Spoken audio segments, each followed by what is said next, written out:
Hello everyone, इस video में हम पढ़ेंगे एनसीईआरटी क्लास 7 साइंस का chapter 11 transportation in animals and plants. तो स्टार्टिंग में हम देखते हैं इसके क्वेश्चन आंसर्स और मैचअप्स वगैरह पूरी की पूरी एक्सरसाइज पढ़ेंगे और इस एक्सरसाइज के थ्रू ही हम पूरा का पूरा चैप्टर भी समझ लेंगे।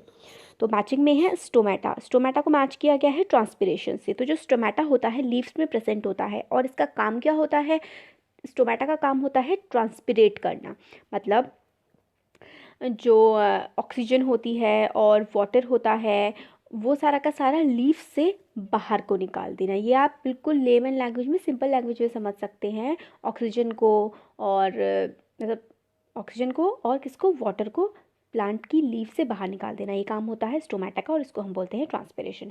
जाइलम जो होता है वो प्लांट्स में प्रेजेंट होता है और इसका काम होता है ट्रांसपोर्टेशन ऑफ वाटर, मतलब प्लांट के एक पार्ट से दूसरे पार्ट में वाटर को ट्रांसपोर्ट करना, वाटर को पहुंचाना किसका काम होता है, जाइलम का। रूट हेयर्स, जो रूट के हेयर्स होते हैं, मतलब जो जड़ें होती हैं, रूट का मतलब होता है जड़ें, हेयर्स का मतलब होता है बाल। तो रूट हेयर्स जो होते हैं वो क्या करते हैं, नीचे होते हैं, ज़मीन के नीचे होते हैं, तो वो पानी को एब्जॉर्ब करते हैं और वो पानी यूज़ किया जाता है प्लांट के द्वारा। तो रूट हेयर्स का काम क्या होता है, एब्जॉर्प्शन ऑफ वाटर। एब्जॉर्प्शन का मतलब होता है सोखना, तो वाटर को अपने अंदर खींचना, ये काम होता है रूट हेयर्स का। और फाइलम का होता है ट्रांसपोर्ट ऑफ फूड। तो जाइलम का होता है ट्रांसपोर्ट ऑफ वाटर और फाइलम का होता है, फ्लोएम जो है ये, फ्लोएम का होता है ट्रांसपोर्ट ऑफ फूड, मतलब खाने को ट्रांसपोर्ट करना। लीव्स में खाना बनता है और पूरे प्लांट में कहाँ कैसे ट्रांसपोर्ट किया जाता है, फ्लोएम के थ्रू। अब फिलअप्स देख लेते हैं। The blood from the heart is transported to all parts of the body by the arteries. तो जो हमारे पूरी बॉडी में काफ़ी सारी आर्टरीज प्रेजेंट होती हैं और आर्टरीज जो हैं वो काम करती हैं हमारी जो हार्ट में जो ब्लड होता है उसको ट्रांसपोर्ट करना बाकी पूरी बॉडी में। जो प्योर ब्लड होता है ना, आर्टरीज उसको ट्रांसपोर्ट करती हैं हार्ट से पूरी की पूरी बॉडी में। और ये नेक्स्ट देखते हैं, haemoglobin is present in red blood cells. तो हीमोग्लोबिन कहाँ पर प्रेजेंट होता है, हमारे रेड ब्लड सेल्स में प्रेजेंट होता है। हमारा जो ब्लड है उसका कलर रेड किसकी वजह से आता है, हीमोग्लोबिन पिगमेंट की वजह से। फिर नेक्स्ट देखिए, मैं आपको इन एक्सरसाइज के क्वेश्चंस के थ्रू ना पूरे के पूरे चैप्टर में जितना भी सब कुछ है वो सब कुछ बता दूंगी। तो ये वे मुझे अच्छा लगा कि क्वेश्चन आंसर्स भी हो जाएंगे और पूरा चैप्टर भी समझ में आ जाएगा।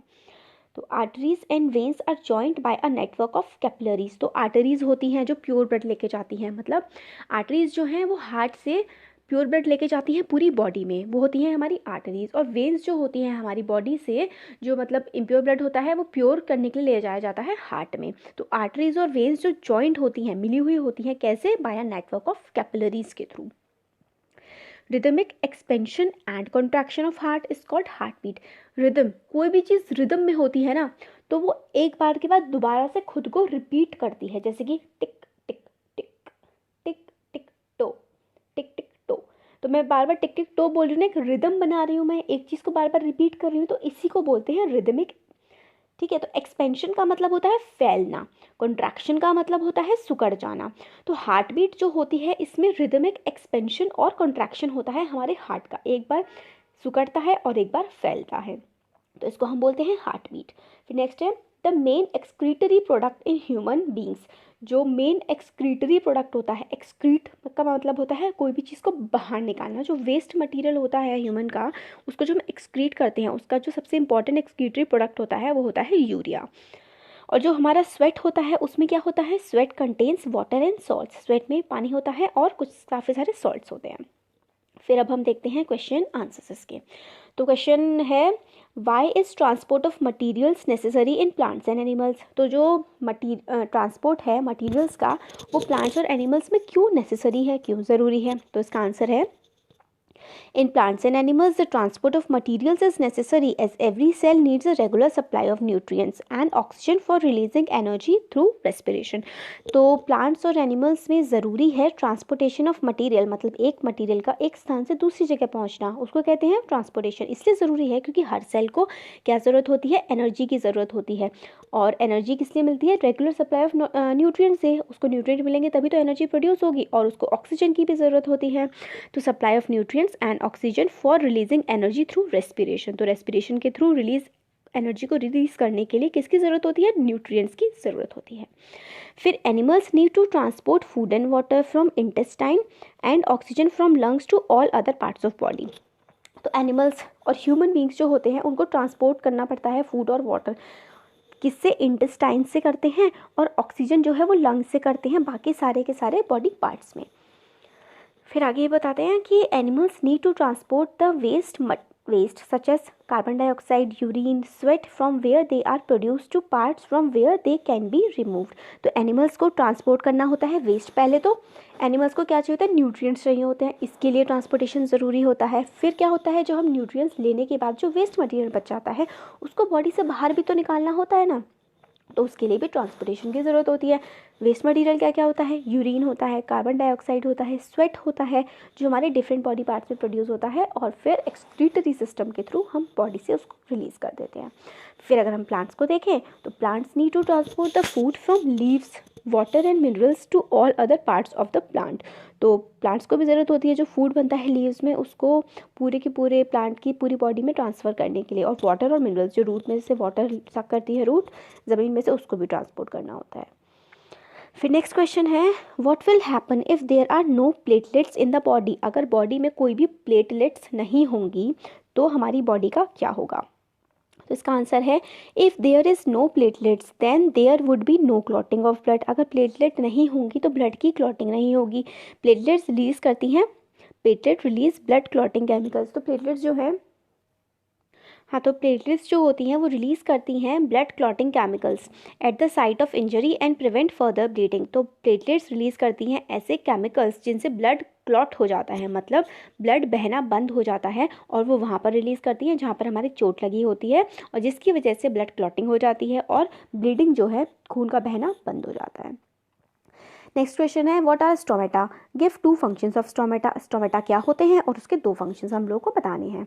तो stomata, small pores in leaves of plants are called stomata. जो लीव्स में स्मॉल स्मॉल छोटे छोटे से पोर्स होते हैं उसको हम स्टोमेटा बोलते हैं। फंक्शंस क्या हैं स्टोमेटा के, exchange of carbon dioxide and oxygen, oxygen और कार्बन डाइऑक्साइड का एक्सचेंज करना, और transpiration to remove excess of water, और ट्रांसपिरेशन की हेल्प से जो एक्सेस वाटर होता है प्लांट में उसको रिलीज कर देना, बाहर निकाल देना। नेक्स्ट क्वेश्चन है, does transpiration serve any useful function in plants, explain. क्या ट्रांसपिरेशन को यूजफुल फंक्शन सर्व करता है, ट्रांसपिरेशन से कोई फ़ायदा होता है प्लांट्स को, अगर हाँ तो उसको एक्सप्लेन करिए। Yes, transpiration has an important function in plants. Transpiration का काफ़ी ज़्यादा इंपॉर्टेंट फंक्शन होता है प्लांट्स में। Plants release lot of water by the process of transpiration. Transpiration की हेल्प से प्लांट काफ़ी सारा वाटर जो है वो रिलीज़ कर देता है। Transpiration is the evaporation of water from the plants through stomata present on the surface of leaves. तो जो ट्रांसपिरेशन होता है उसमें क्या होता है, जो सरफेस होता है लीफ का उस पर से वाटर इवेपोरेट हो जाता है, उड़ जाता है। और जैसा कि हमारे ह्यूमन बॉडी में क्या होता है, इवेपोरेशन होता है ना, इसी तरीके से प्लांट की जो लीव्स होती है उसमें से भी वाटर निकलता है। जैसे हम लोगों को स्वेटिंग आती है फिर स्वेट इवेपोरेट हो जाता है, इसी तरह से इसमें भी होता है, प्लांट्स में भी। और ये कौन करता है, स्टोमेटा करता है। और क्या है इसका, it produces cooling effect for the plant. जब हम लोग को पसीना आता है, स्वेटिंग होती है, फिर जब स्वेट सूखता है तो हम लोगों को थोड़ी सी कूलिंग इफेक्ट होता है ना, थोड़ा सा ठंडा सा महसूस होता है। इसी तरीके से सेम चीज़ प्लांट्स में होती है। नेक्स्ट है, it helps in the movement of water to the top of tall trees. और ये जो है हमारा ट्रांसपिरेशन प्रोसेस, इसकी हेल्प से क्या होता है, वाटर जो रूट्स से लिया जाता है, रूट्स द्वारा लिया जाता है ज़मीन में से, उसको ट्री के सबसे ज़्यादा ऊंचे भाग में भी पहुंचाया जाता है। It helps in the distribution of water through out the plant body. और पूरी की पूरी प्लांट बॉडी में वाटर को डिस्ट्रीब्यूट करने में भी ये हेल्प करता है। फिर नेक्स्ट क्वेश्चन जो है हमारा, what are the components of blood. Blood के जो इंपॉर्टेंट कंपोनेंट्स होते हैं उसके बारे में हमें बताना है। तो blood is the fluid which flows in the blood vessel. Blood एक फ्लूइड है, एक द्रव्य होता है ना जो बिल्कुल लिक्विड जैसी चीज़ होती है, उसको हम फ्लूइड बोलते हैं। तो ब्लड एक फ्लूइड है जो फ्लो करता है ब्लड की वेसल्स में। Blood is composed of a fluid called plasma. और ब्लड में एक फ्लूइड होता है जिसको हम प्लाज्मा कहते हैं, in which different types of cells are suspended. और उस प्लाज्मा में वेरियस टाइप ऑफ सेल्स जो होते हैं वो सस्पेंडेड होते हैं, मतलब उसमें प्रेजेंट होते हैं, ऐसे समझ लीजिए। मेजर कंपोनेंट्स जो हैं वो ब्लड सेल्स के हैं, red blood cell, white blood cell और platelets and plasma. Red blood cell जिसमें हीमोग्लोबिन होता है, वाइट ब्लड सेल जो है वो हमें हेल्प करता है फाइट करने में डिसीजेस से, और प्लेटलेट्स तो हमने अभी पढ़ा था ना कि ब्लड क्लॉटिंग में काफ़ी ज़्यादा हेल्प करते हैं। और प्लाज्मा क्या होता है, एक फ्लूइड होता है जो ब्लड में प्रेजेंट होता है। अब नेक्स्ट है, why is blood needed by all the parts of the body, सारे के सारे जो हमारे पार्ट्स होते हैं बॉडी के, उसमें जो ब्लड है उसकी क्यों ज़रूरत होती है। तो पहले हम फंक्शंस देख लेते हैं, तभी तो हम उसके पता कर पाएंगे कि क्यों ज़रूरत है। फंक्शंस क्या है ब्लड के। It transports oxygen from lungs to all the body cells, तो ये ट्रांसपोर्ट करता है ऑक्सीजन को लंग्स से बाकी सारे बॉडी के पार्ट्स में। It carries carbon dioxide a waste product back to the lungs so that it can be exhaled easily, और ये जो ब्लड है ये क्या करता है, कार्बन डाइऑक्साइड है और वेस्ट है वो प्रोडक्ट लेके आता है लंग्स से, मतलब it carries carbon dioxide a waste product back to the lungs में लेकर के जाता है, ताकि वहाँ पे एक्सहेलेशन से कार्बन डाइऑक्साइड हम लोग बाहर रेस्पिरेशन के थ्रू एक्सहेल करके बाहर निकाल दें। It helps in fighting the body with germs and bacteria, और ये जर्म्स और बैक्टीरिया से हमें लड़ने में भी काफ़ी ज़्यादा मदद करता है हमारा ब्लड, क्योंकि इसमें वाइट ब्लड सेल्स होते हैं। It helps in maintaining constant body temperature, हमारी जो बॉडी का टेम्परेचर है वो कांस्टेंट रहे, मतलब एक जैसा रहे, उसके लिए भी ब्लड का काफ़ी बड़ा रोल होता है। हमारी बॉडी ना ज़्यादा हमारी बॉडी का टेम्परेचर ठंडा हो जाए, ना ही बहुत ज़्यादा गर्म हो जाए, इसको हमारा ब्लड जो है मेनटेन रखता है। और इसमें प्लेटलेट्स होते हैं जो हमें ब्लड क्लॉटिंग में हेल्प करते हैं। फिर नेक्स्ट है what makes the blood look red, blood red किसकी वजह से लगता है, तो presence of red pigment called haemoglobin makes the blood look red. तो हीमोग्लोबिन एक पिगमेंट होता है, रेड पिगमेंट, जिसमें जो ब्लड में प्रेजेंट होता है और उसकी वजह से हमारा जो ब्लड है वो रेड लगता है। Describe the functions of the heart, heart जो है हमारा दिल होता है, उसके क्या क्या फंक्शंस होते हैं। Functions of heart, it helps in circulation of oxygen rich blood through out the body by the pumping.